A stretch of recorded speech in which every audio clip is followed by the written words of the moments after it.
Filsafat Cina. Hai teman-teman, saya Vanita Nur Hidayat, NIM saya 666119957. Saya dari Universitas Sultan Ageng Tirtayasa dan ini adalah teman saya. Hai, saya Dava Rahmat Jezafun dengan NIM 66611900058 dari Universitas Sultan Ageng Tirtayasa.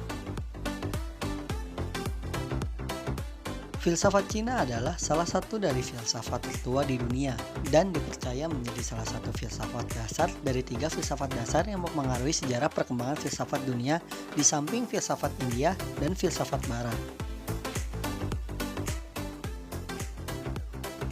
Berdasarkan penemuan arkeologis, Cina kuno itu sudah ada sebelum periode Neolitik pada tahun 5000 sebelum Masehi, baik di sebelah timur laut dan barat laut. Pada periode tersebut, kehidupan komunitas suku berpusat pada penyembahan dewa-dewa, leluhur dan dewa-dewa alam.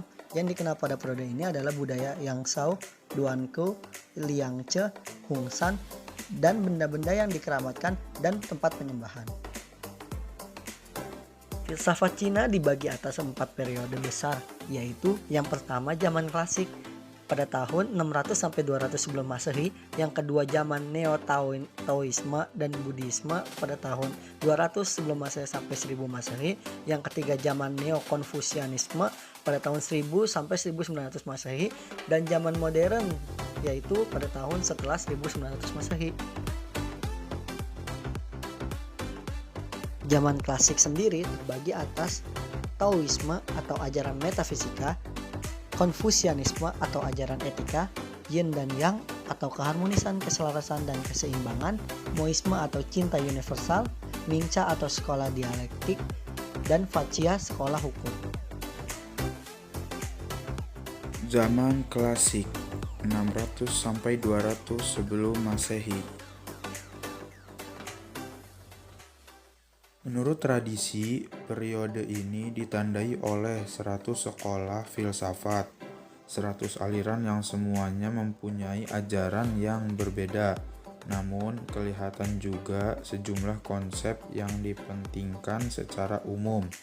Misalnya Tao, yaitu jalan, Te, keutamaan atau seni hidup, Yen, peri kemanusiaan, I, keadilan, Tien, surga, dan Yin Yang, harmoni kedua prinsip induk. Sekolah-sekolah terpenting dalam zaman klasik adalah sebagai berikut. Konfusianisme.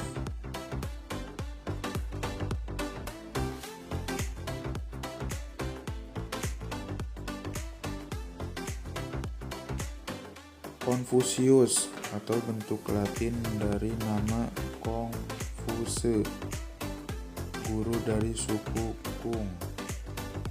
Hidup antara 551 dan 497 sebelum Masehi. Ia mengajar bahwa Tao atau jalan sebagai prinsip utama.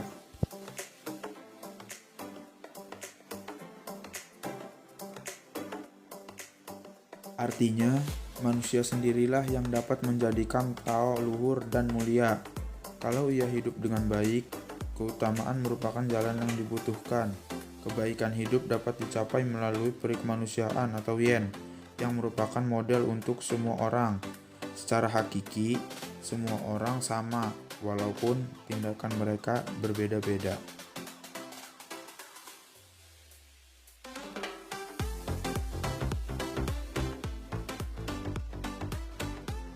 Selanjutnya, Taoisme.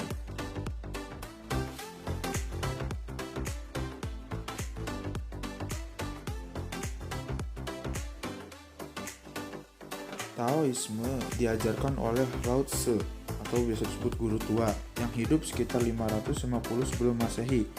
Lao Tzu melawan Konfusius. Menurut Lao Tzu, bukan jalan manusia melainkan jalan alamlah yang merupakan Tao.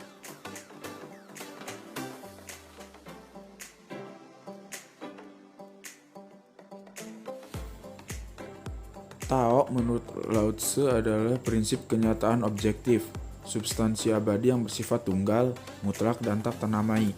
Ajaran Lao Tzu lebih metafisika, sedangkan ajaran Konfusius lebih etika. Puncak metafisika Taoisme adalah kesadaran bahwa kita tidak tahu apa-apa tentang Tao.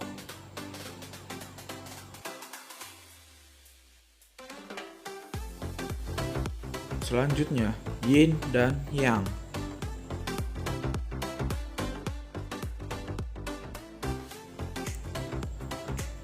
Yin dan Yang adalah dua prinsip induk dari seluruh kenyataan.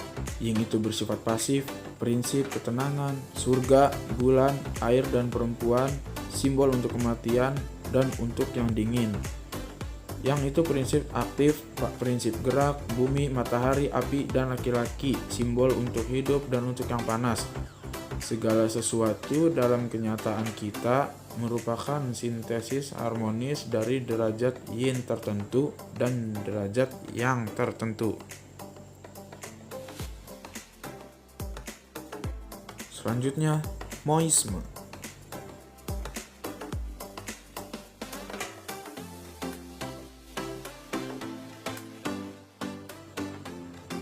Aliran Moisme didirikan oleh Mo Tse antara 500 sampai 400 sebelum Masehi.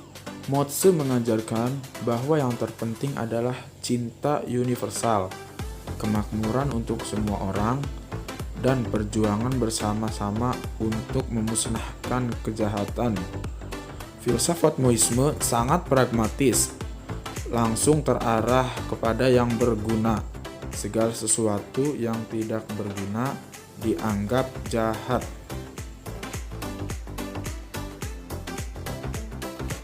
Selanjutnya, Ming Chia.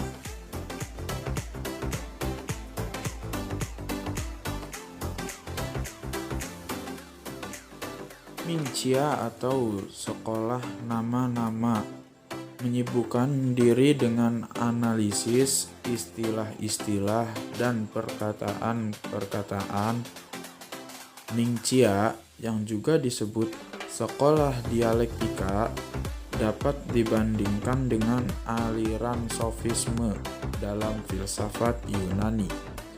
Ajaran mereka penting sebagai analisis dan kritik yang mempertajam perhatian untuk pemakaian bahasa. Selanjutnya, Faccia.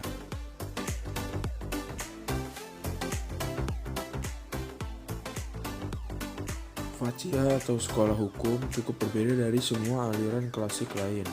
Sekolah hukum tidak berpikir tentang manusia, surga, atau dunia, melainkan tentang soal-soal praktis dan politik. Faccia mengajarkan bahwa kekuasaan politik tidak harus mulai dari contoh baik yang diberikan oleh kaisar atau pembesar-pembesar lain, melainkan dari suatu sistem undang-undang. Tentang keenam sekolah klasik tersebut, kadang-kadang dikatakan bahwa mereka berasal dari keenam golongan dalam masyarakat Cina berturut-turut: 1. Kaum ilmuwan, 2. rahib-rahib, 3. okultisme atau dari ahli-ahli magic, 4. kasta ksatria, 5. para pendebat, dan 6. ahli-ahli politik.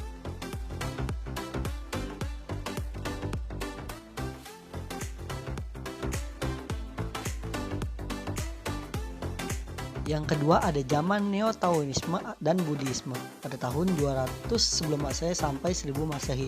Bersama dengan perkembangan Buddhisme di Cina, konsep Tao mendapat arti baru. Tao sekarang dibandingkan dengan nirwana dari ajaran Buddha, yaitu transendensi di seberang segala nama dan konsep atau di seberang adanya. Yang ketiga ada zaman Neo-Konfusianisme dari tahun 1000 Masehi sampai 1900 Masehi. Dari tahun 1000 Masehi, Konfusianisme klasik kembali menjadi ajaran filsafat terpenting. Buddhisme ternyata memuat unsur-unsur yang bertentangan dengan corak berpikir Cina. Kepentingan dunia ini, kepentingan hidup berkeluarga, dan kemakmuran material yang merupakan nilai-nilai tradisional di Cina sama sekali dilalaikan, bahkan disangkal dalam Buddhisme, sehingga ajaran ini oleh orang dianggap sebagai sesuatu yang sama sekali asing. Yang keempat ada zaman modern, yaitu setelah 1900 Masehi. Sejarah modern mulai di Cina sekitar tahun 1900. Pada permulaan abad ke-20, pengaruh filsafat barat cukup besar. Banyak tulisan pemikir-pemikir barat diterjemahkan ke dalam bahasa Cina. Aliran filsafat yang terpopuler adalah pragmatisme, jenis filsafat yang lahir di Amerika Serikat. Setelah pengaruh barat ini mulailah suatu reaksi, kecenderungan kembali ke tradisi pribumi, terutama sejak 1950 filsafat Cina dikuasai oleh pemikiran Marx, Lenin, dan Mao Tse-tung.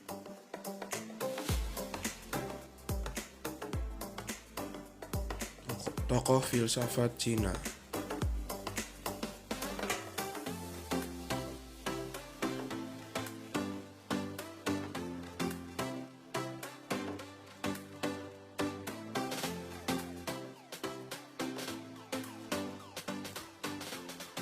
Konghucu.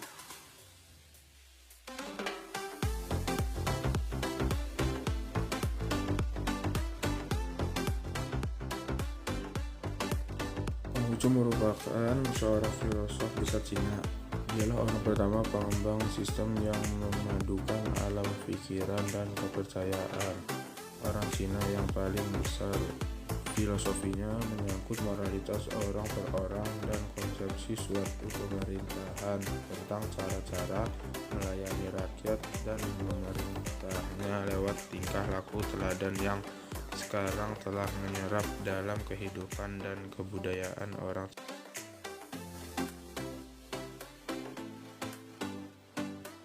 Dari pengaruh pemikiran inilah Konfusianisme banyak menghasilkan para intelektual di Cina, dan pengaruh intelektualnya ini berpengaruh terhadap sebagian penduduk. Selanjutnya Konfusius atau Kongfuse.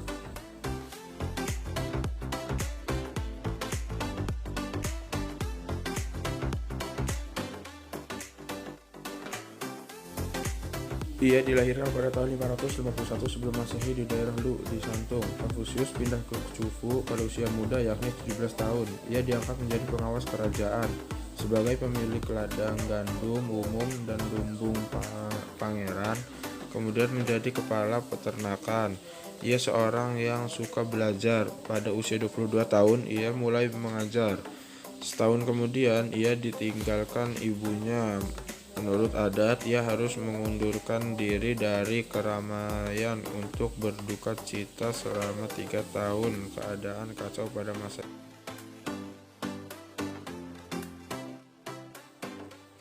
Sikap Konfusius sangat dihormati, terutama oleh murid-muridnya yang setia. Selama berduka cita, yaitu selama 3 tahun itulah ia mendalami kesusastraan, sejarah, dan adat istiadat dari zaman Wen sampai Mu. Setelah habis masa duka citanya, ia mengunjungi loyang yang dibangun oleh pangeran. Ia mulai lagi mengajarkan pada murid-muridnya tentang sejarah, kesusastraan, perihal upacara, musik syair, dan terus mencatat segala hal yang berarti dan diketahuinya dalam tulisannya yang berjudul The Book of History, Shanghu, The Spring and Autumn, The Book of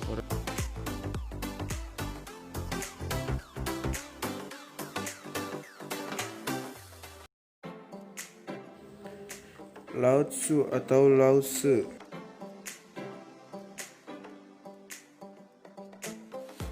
Merupakan seorang pendiri Taoisme pada abad ke-6 sebelum Masehi.